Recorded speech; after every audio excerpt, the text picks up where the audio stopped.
Hello everyone, कैसे हैं आप सभी। आई होप आप सभी लोग बहुत अच्छे होंगे।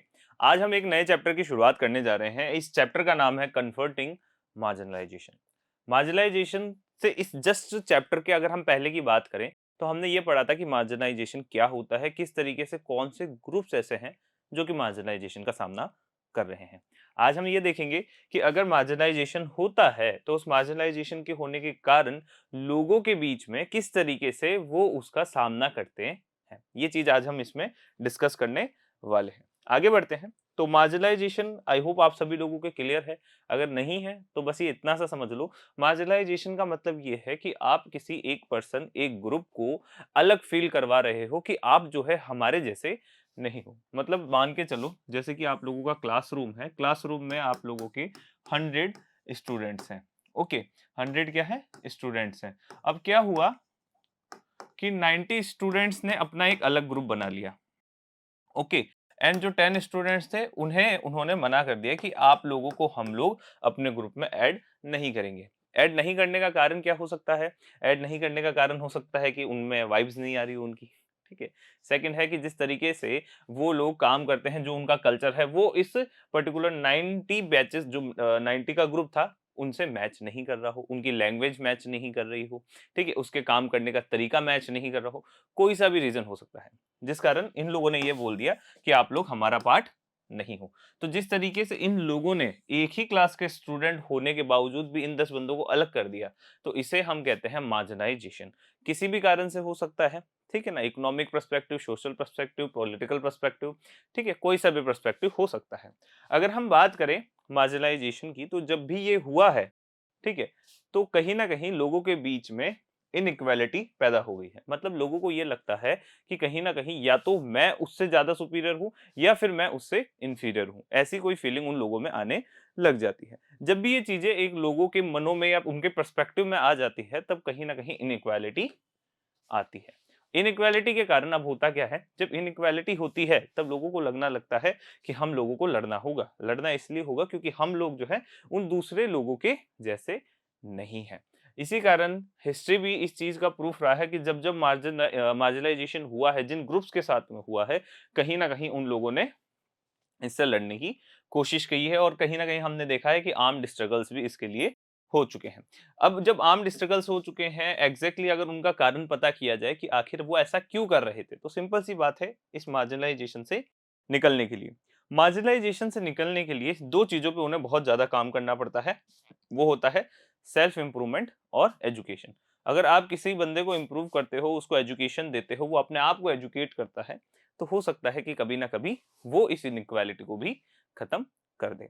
और सबसे बड़ी बात ये है कि जब एजुकेशन देते हैं तो कहीं ना कहीं कई सारे इकोनॉमिक जो है, या फिर आप ये कह सकते हो सोर्स ऑफ इनकम उनके लिए ओपन हो जाते हैं, जिससे वो कुछ भी करके जो है पैसा कमा सकते हैं। तो आप लोग भी समझदार हैं, आप लोग इस चीज को समझ सकते हैं कि पैसा होगा, मनी होगा, इकोनॉमिकली वो वाइबल होंगे, अच्छे होंगे, तो ऑटोमेटिकली ही वो सारे के सारे सेल्फ इंप्रूवमेंट और आप ये कह सकते हो सोसाइटी में अपना अपलिफ्टमेंट कर पाएंगे।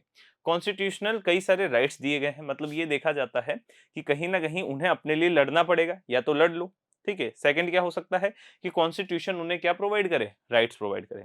इंडिया के पास एक ऐसा अच्छा खासा कॉन्स्टिट्यूशन है जो कि सिटीजनशिप और इक्वल राइट्स हम लोगों को प्रोवाइड करता है। इक्वल राइट्स किसको, तो मार्जिनलाइज ग्रुप को भी इक्वलाइज बनाया गया है, जैसे कि आदिवासी, दलित, मुस्लिम या फिर विमेन्स। इनको ये माना जाता है कि कहीं ना कहीं सोसाइटी का ये सेकेंडरी पार्ट है। बट अगर हम बात करें हमारे अभी के पर्सपेक्टिव की, तो हमारा कॉन्स्टिट्यूशन ऐसा कहता है कि ऐसा कुछ भी नहीं है, कोई सेकेंडरी नहीं है, सबके सब फर्स्ट सिटीजन है और सभी सभी लोगों के पास में इक्वल राइट्स भी हैं। ओके, अब इक्वल राइट्स भी जो होते हैं, इक्वल राइट्स ऐसा नहीं है कि हर जगह मिल रहे हैं, हर कंट्री में मिल रहे हैं, ऐसा बिल्कुल नहीं है। इक्वल राइट्स मिलते हैं हमेशा एक डेमोक्रेटिक कंट्री में। इंडिया एक डेमोक्रेटिक नेशन है, जैसा कि आप लोग जानते ही होंगे। अब कई सारे कॉन्स्टिट्यूशंस के अंदर कई सारे राइट्स वगैरह बहुत सारी चीजें डाली गई है ताकि कहीं ना कहीं इन लोगों को बचाया जा सके मार्जिनलाइजेशन से। आगे बढ़ते हैं। साथ ही में अगर हम बात करें, ये अगर हमारा कॉन्स्टिट्यूशन है, इस कॉन्स्टिट्यूशन का क्या रोल है ओवरऑल मार्जिनलाइजेशन के अंदर, तो आप ये कह सकते हो कि अगर इंडिया के अंदर मार्जिनलाइजेशन को कम करने का जो सबसे अच्छा तरीका है वो कॉन्स्टिट्यूशन खुद है। अगर हम कॉन्स्टिट्यूशन के अंदर ऐसी चीजें अमेंड करेंगे या ऐसी चीजें हम उनमें ऐड करेंगे जो कहीं ना कहीं इन लोगों को प्रोटेक्ट कर सके, तो ऑफ कोर्स ये उन लोगों को प्रोटेक्ट करेगा भी। तो हम कह सकते हैं बहुत ही ज़्यादा इम्पोर्टेंट है हम लोगों का कॉन्स्टिट्यूशन। ठीक है, कॉन्स्टिट्यूशन किसके लिए भी इम्पोर्टेंट है? मार्जिनलाइज्ड ग्रुप्स के लिए भी बहुत ही ज़्यादा इम्पोर्टेंट है। ओके, कई सारे ऐसे कॉन्स्टिट्यूशनल प्रोविजंस और वगैरह बनाए गए हैं जिससे कहीं न कहीं इन स्ट्रगल्स को कम करवाया जा सके और साथ ही में ज़्यादा से ज़्यादा अपलिफ्टमेंट जो है वो मार्जिनलाइज्ड ग्रुप्स का करवाया जा सके। कई सारे राइट्स या फिर हम ये कह सकते हैं कई सारे लॉज़ भी बनाए गए हैं, जो लॉज़ जो है कहीं न कहीं इन्हीं ग्रुप्स को टारगेट करते रहते हैं। मतलब कहीं न कहीं इन ग्रुप्स के लिए ऐसे लॉज़ बनाए गए हैं ताकि इनको सपोर्ट किया जा सके हर जगह। ओके, तो कहीं न कहीं हर एक राइट, हर एक चीज़, हर एक लॉ जो है कहीं न कहीं हमारे ये मार्जिनलाइज्ड ग्रुप को प्रोटेक्ट करने के काम आते हैं। जैसे कि एक बना था एंटी डिस्क्रिमिनेशन लॉ और एक बन रखी है रिजर्वेशन पॉलिसी। रिजर्वेशन दे दो, ठीक है? रिजर्वेशन से क्या होगा उन्हें थोड़ा-सा एक बेनिफिट ये मिलेगा कि वो अपने आप को पुश कर पाएँगे। अगर वो अपने आप को पुश कर पाएँगे तो कहीं न कहीं वो अपने आप को स्टैंड भी ज़रूर करवा लेंगे। ओके, कई सारी गवर्नमेंट पॉलिसीज़ जो है समय-समय पर आती रही है। ठीक है, क्योंकि हम ये जानते हैं कि जो कॉन्स्टिट्यूशन है वो एक हम कह सकते हैं स्टैटिक बॉडी है, ठीक है? बट जो गवर्नमेंट है वो कैसी है? डायनामिक बॉडी है। हमेशा हर 5 साल के अंदर वो चीज़ चेंज हो सकती है। तो अगर एक सही गवर्नमेंट हो तो वो कई सारी नई पॉलिसीज़ जो हैं इन ग्रुप्स के लिए ला सकती है, ठीक है ना? तो जो गवर्नमेंट है वो बहुत इंपॉर्टेंट रोल जो है वो प्ले करती है, किसके लिए? मार्जिनलाइज्ड ग्रुप्स के लिए। कई सारे ऐसे पॉलिसीज़ हैं, कई सारी ऐसी रिसोर्सेज़ हैं, अपॉर्च्युनिटीज़ हैं जो कि हर एक गवर्नमेंट एक पर्टिकुलर टाइम पीरियड के अंदर एक पर्टिकुलर ग्रुप को प्रोवाइड करके जाती है। तो हम ये कह सकते हैं कि मार्जिनलाइज्ड जो ग्रुप्स हैं, उनके लिए भी एक बहुत अच्छा आप ये कह सकते हो तरीका बन सकता है।